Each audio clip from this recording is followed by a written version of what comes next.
मुंबई महापालिकेसंदर्भातली मुंबई महापालिकेच्या स्थायी समितीमधील बहुमत टिकवण्यासाठी आजारी नगरसेवक रुग्णालयातनं थेट सभागृहात आला। भाजपचे नगरसेवक शिवकुमार झा हे रुग्णालयातनं डिस्चार्ज घेऊन मुंबई महापालिकेच्या सभागृहात आले। दरम्यान स्थायी समितीमध्ये सत्ताधाऱ्यांकडे 13 सदस्यांचं हे संख्याबळ आहे, तर विरोधकांकडे 12 सदस्य आहेत।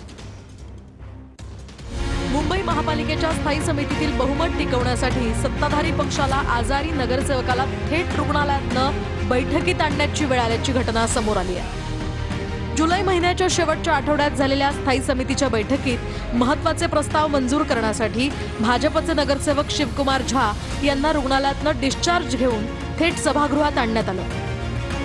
या घटनेचे फोटो समोर आल्यानंतर त्याची राजकीय वर्तुळात चांगलीच चर्चा रंगली आहे। स्थायी समितीमध्ये सत्ताधारी पक्षाकडे 13 सदस्यांचं संख्याबळ असून विरोधकांकडे 12 सदस्य आहेत। मात्र बैठकीच्या दिवशी सत्ताधारी पक्षातील 3 सदस्य अनुपस्थित होते। शिंदेंच्या शिवसेनेच्या यामिनी जाधव यांच्यावर रुग्णालयात उपचार सुरू होते।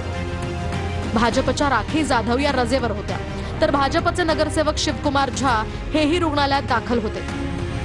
त्यामुळे महत्त्वाच्या प्रस्तावांवरील मतदानासाठी सभागृहात संख्याबळ कायम ठेवणं आवश्यक होतं।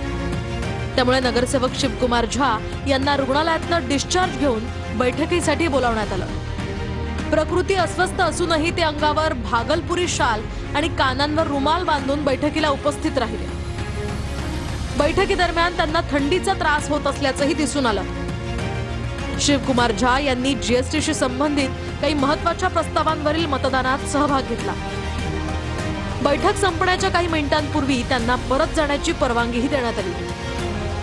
मात्र आजारी नगरसेवकाला थेट पालिकेच्या सभागृहात आणण्यात आल्यानं विरोधकांनी जोरदार टीका केली आहे। एक्झॅक्टली यांना सदस्यांच्या काय शारीरिक किंवा ओरल जीवाशी पेक्षा ह्यांना यांचे प्रस्ताव महत्त्वाचे आहेत। एखादा प्रस्ताव जर तुम्हाला वाटतंय की आज जर पोल मागितला विरोधकांनी तर आणि आपलं संख्याबळ कमी आहे तर नॉट टेकन करता येतो, कारण त्याला नेक्स्ट वीक मध्ये पुन्हा घेता येतो।